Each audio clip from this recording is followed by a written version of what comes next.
This has been a yummy week in the Grow and Preserve household. I can't wait to show you what we've done.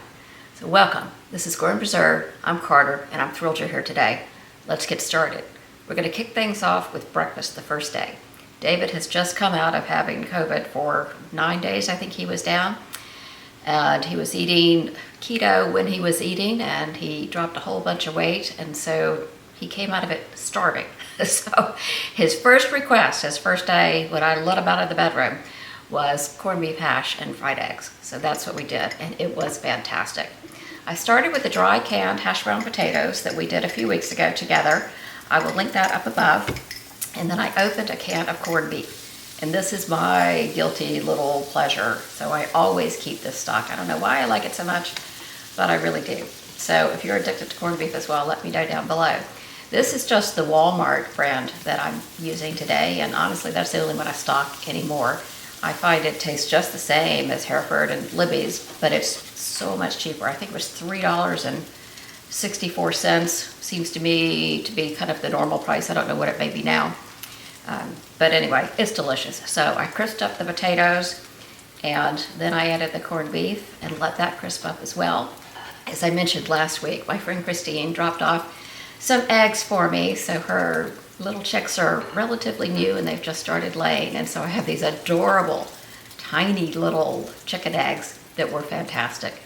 So I topped the whole thing with some fried eggs, and it was the perfect breakfast. Now let's have a few more carbs, since David is not doing keto today. So continuing with our carb kick on what turned out to be a very difficult day. We had a lot of family stuff going on. I was tired, and we just wanted some comfort food. So we went with pasta, like real pasta.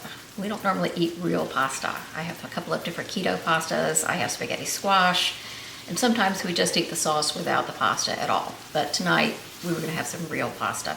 And I always keep some in the pantry, generally speaking, for my son when he comes to visit. But tonight it was for us. So this entire meal came from the pantry. After heating up the pan and adding a bit of avocado oil, I added a pint of the hot Italian sausage I canned back in May 2022. Once the meat was browned, I added a jar of roasted tomatoes, onions, and garlic that I canned in October from homegrown tomatoes. I love having all of these in the same jar together because now I don't have to get out the onions and cry. I don't have to get sticky fingers from the garlic. It's just all in there, ready to go. So it's really delicious. I finished it off with a jar of store-bought pasta sauce and let it simmer while the pasta cooked. Dinner was done in less than 15 minutes. And let me tell you, this was worth every carb, every calorie. It was delicious. So I'm happy we did that. This is one of my favorite lunches. It's just simple old chicken salad, but I love it. It's made from home canned chicken. I add mayo, I add diced apple, I add onion if I have it. Didn't have any, in the fridge already cut up today, so I didn't do that. I added cranberries and those soaked and roasted pecans that we did last week. It's delicious. It's always good. I served it with some seed crackers, and that was lunch. It held me all day, so I ate about half of that. I used a pint jar of chicken and ate about half of that. That night for dinner, David was craving chicken wings, and we didn't have any chicken wings in the freezer. So he went out. He cheated on the pantry challenge. I stayed home. I was good. So I had a salad with some leftovers from the fridge, and quite frankly, it was fantastic. Went down to the salad bar, picked some fresh greens, and then started pulling leftovers from the fridge. Started with the ham. We had a jar of ham that we didn't finish last week. And we had some crispy smashed potatoes that I also didn't manage to finish last week. I threw both of those in the air fryer together for about 6 minutes while I finished putting the salad together. I added some apples and pumpkin seeds. I put the crispy ham on the dressed salad and the potatoes on the side and tossed in my usual vinaigrette dressing. Not only was it delicious, but the whole meal was less than $2, while David's double order of wings was $32 plus tip. I think I clearly won that one. The next day was a fairly simple lunch because we were running around in a hurry. David had an Italian salad with salami, lettuce, cauliflower from the garden, hot pickled peppers from the garden, seeds, Italian herbs, and vinaigrette dressing. And finally some homemade kombucha to top it off. And I had the leftovers of the chicken salad from yesterday. So that was quick and easy, and we got it done. Dinner was a pork tenderloin from the freezer.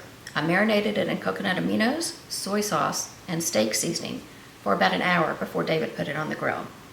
We also had some sweet potatoes from the garden that I simply peeled, chopped, and air fried.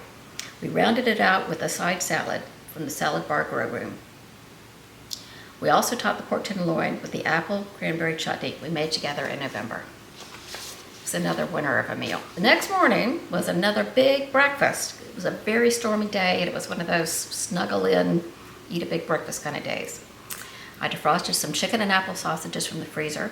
I tossed a couple of slices of the keto bread I made last week into the toaster, and then I fried some eggs, and I served everything with a dollop of home-canned cherry berry jam that I had left over in the refrigerator.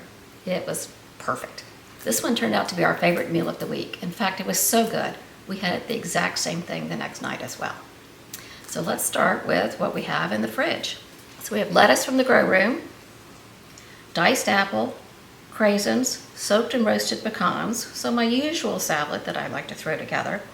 The game changer was the salad dressing. I started with some of the leftover cranberry apple chutney, added some extra virgin olive oil, and some white balsamic. So easy, but so good.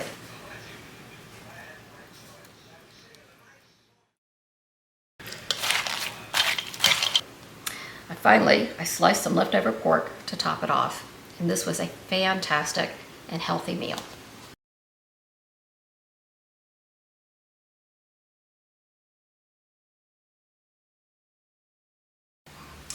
We're back in the grow room in the crawl space today because we've had quite a few salads so far this week.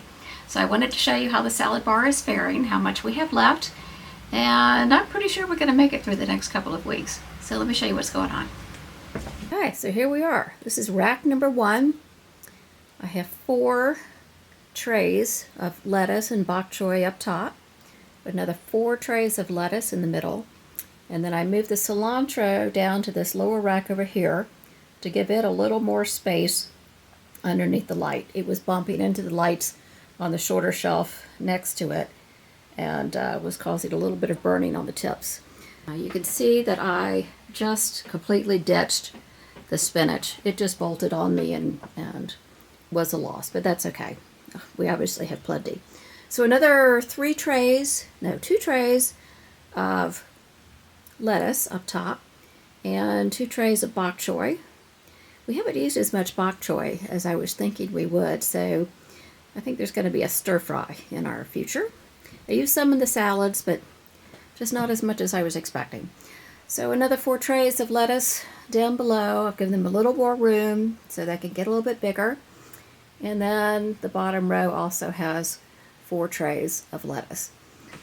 So normally if these were out in the garden, I would be fertilizing with fish fertilizer, but that is just too smelly for indoors. So let me show you what I've been using, and I really like it. This is what I use indoors for growing. Fox Farm Grow Big, and it is a 644. So this is a little 1 pint bottle. It's concentrated, so you just put maybe a capful for half a gallon, and it works great. So I'll put a link down to that if anyone is interested. Canning, cooking, and gardening definitely aren't new to me, but filming and editing are really new.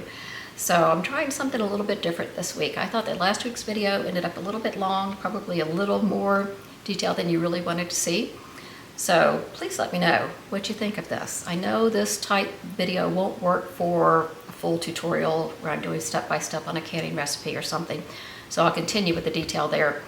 But for, what I eat in a week, or, it's one of these things where I'm showing you multiple days worth of things where you're not necessarily going to go copy the recipe.